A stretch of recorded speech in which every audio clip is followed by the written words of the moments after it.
Dear students, present video is for class 12th economics students. We are covering third chapter here, that is liberalization, privatization and globalization and appraisal. For this chapter we will cover three sets of videos. This is set 1, in which we'll cover the basic introduction and its background. On your screen you can see.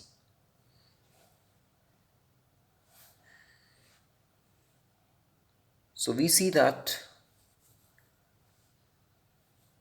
between 1950 to 1990, the economic policy of India was inward oriented. Okay. Now, what were the reasons? Because we started with the mixed economy, and what were those reasons? It's very important to understand that if every aspect of the economy was going well, then what was the need that in 1991 onwards we had to look for a new economic policy? What were those reasons? It's very important to understand.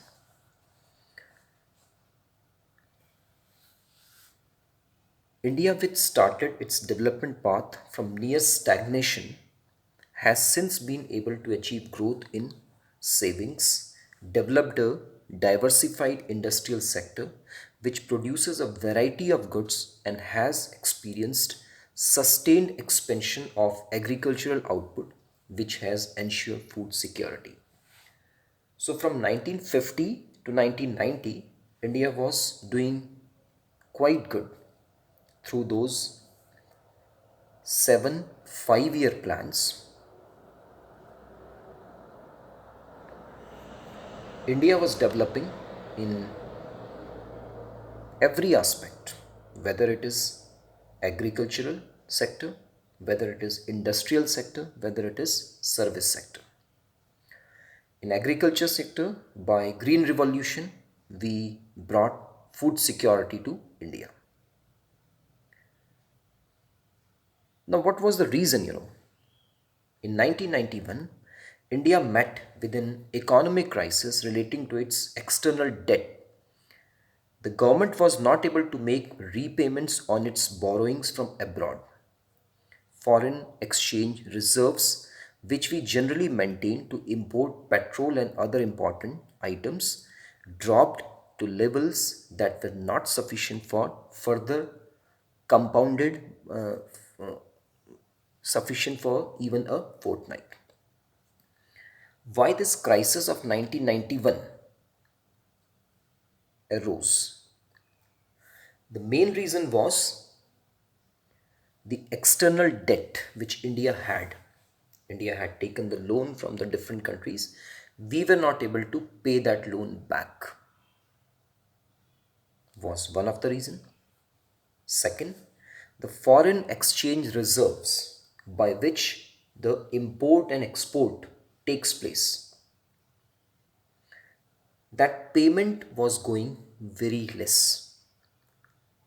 And because of that reason, India could not maintain that sufficient foreign exchange reserves. So we were in a position that that amount was not enough to bring the imports even for 15 days.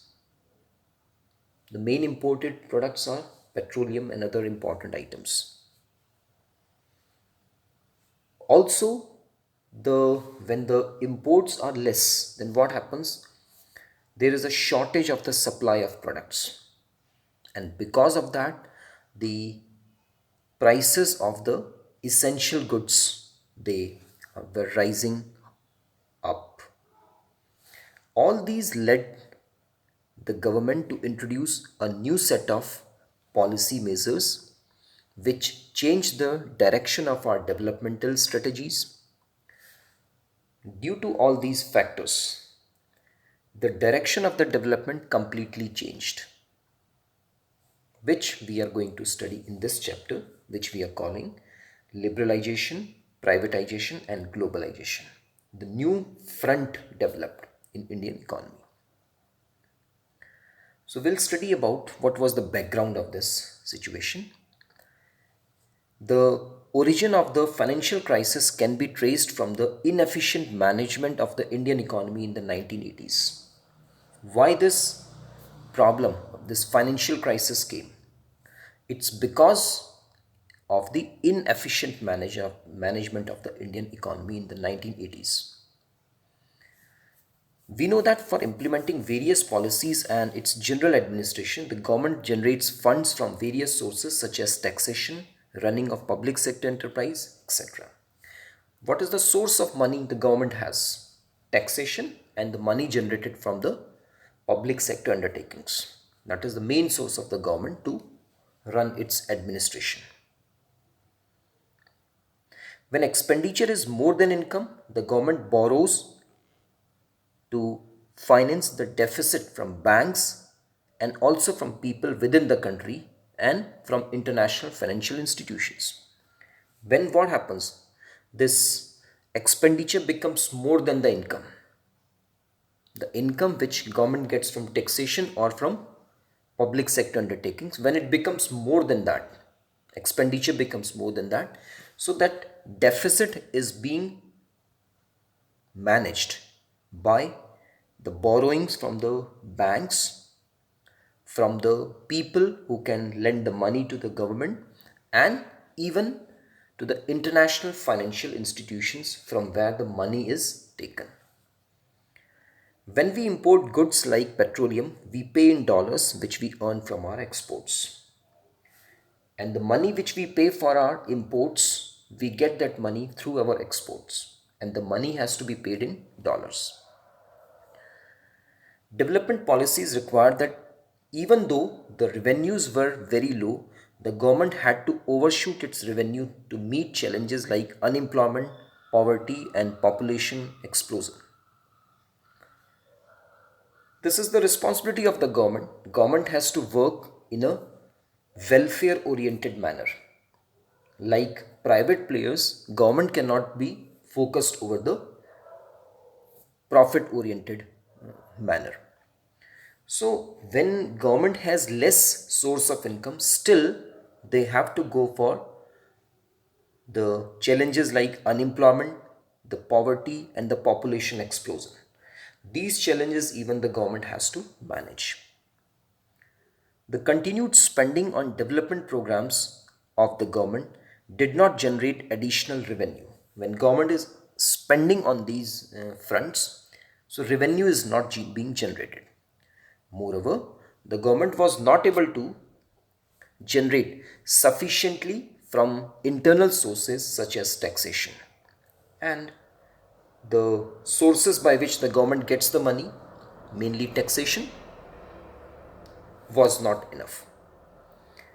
When the government was spending a large share of its income on areas which do not provide immediate returns, such as the social sector,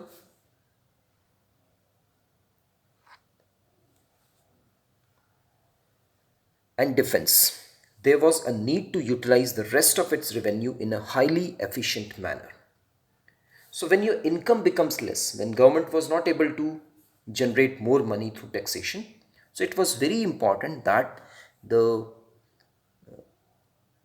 immediate returns such as social sector and defense, where we have to invest the money, that even money has to be invested or used in a quite efficient manner. We must control our hands. The income from public sector undertaking was also not very high to meet the growing expenditure. Expenditures were going up and the money which was coming from public sector undertakings even was not enough. At times, our foreign exchange borrowed from other countries and international financial institutions was spent on meeting consumption needs. So the money which was taken from the international organizations, the objective of that money was different but was used for managing our consumption needs, used in wrong way. Neither was an attempt made to reduce such profligate spending, nor sufficient attention was given to boost exports to pay the growing imports. So, what was happening? The gap which was coming, for that neither the attention was paid that somehow we have to reduce these expenses, nor we were looking for the other option, that is increasing the exports by which the money can be generated. So in the late 1980s, government expenditure began to exceed its revenue by such large margins that meeting the expenditure through borrowings became unsustainable. So gradually that gap kept increasing, that deficit kept increasing. It became really impossible for government to sustain those expenses. Prices of many essential goods rose sharply. Imports grew at a very high rate without matching growth of exports. Less exports, more imports. Big loss. Revenue, foreign exchange reserves going down. As pointed out earlier, foreign exchange reserves declined to a level that was not adequate to finance imports for more than 2 weeks. So, that foreign exchange reserve was really very less. The supply is going to be blocked completely. Imports would be completely blocked if within 15 days the foreign exchange reserve is not increased. There was also not sufficient foreign exchange to pay the interest that needs to be paid to international lenders. So, even the interest was not paid. Leave about the principal money. Even the interest we were not able to pay back to those lenders who had already paid the money to India. Because of that, the trust of the Indian economy was completely shattered. The other nations were not ready to pay further money to the country. We were not getting the other lenders through from whom we can get the money. At the meantime, what happened? Then India had to look to other international bodies. India approached the International Bank for Reconstruction and Development, IBRD, popularly known as World Bank, and the International Monetary Fund, IMF, and received $7 billion as loan to manage the crisis. So finally, two international organizations, World Bank and IMF, they lended $7 billion to India to manage the crisis. But behind that, certain conditions were imposed. For availing the loan, these international agencies expected India to liberalize and open up the economy by removing restrictions on the private sector, reduce the role of the government in many areas, and remove trade restrictions between India and other countries. So these restrictions were imposed, conditionalities were imposed. First, we have to liberalize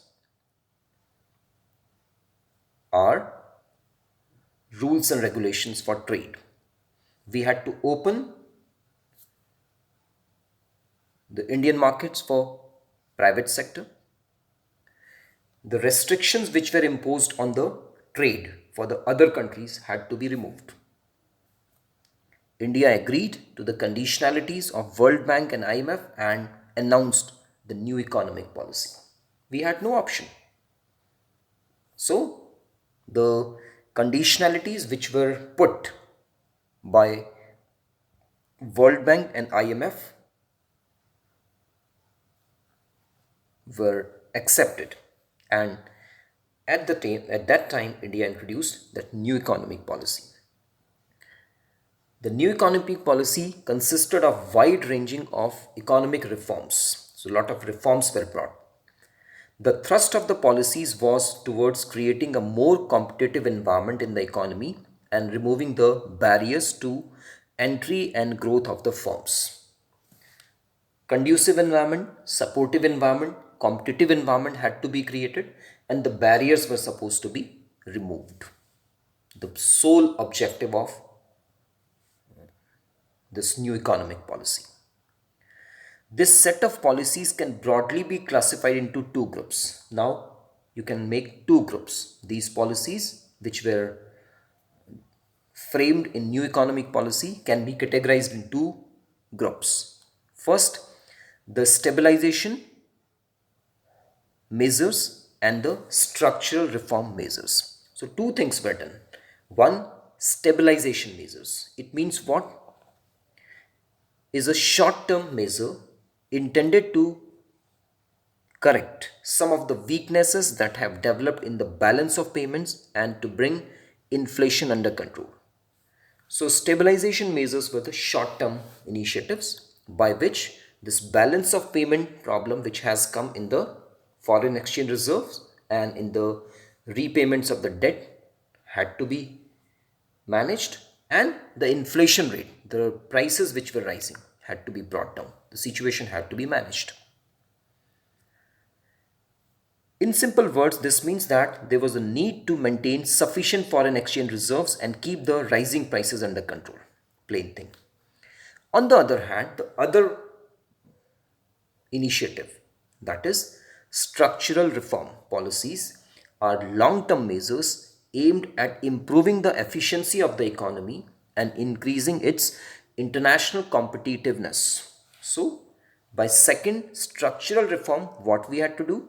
The policy had to look for the long-term measures. By making the economy more efficient, making it internationally more competitive, by removing the rigidness in various segments of the Indian economy. The government initiated a variety of policies which fall under three heads. So for the structural reform, government had to take number of initiatives, number of long-term plans. And for the simplification or understanding, those structural reform measures could be classified into three heads. They are liberalization, privatization, and globalization. So, in this first set of video, we have covered the background why this new economic policy came into existence, what were the reasons, and what was the plan of action, mechanism by which the new economic policy was introduced, was brought into action, and mainly the three things, this liberalization, privatization, and globalization, was introduced in the Indian economy. So this is a new phase which changed the Indian economy completely from 1991 onwards. So we finish here. In next video, we'll cover liberalization part. Thank you.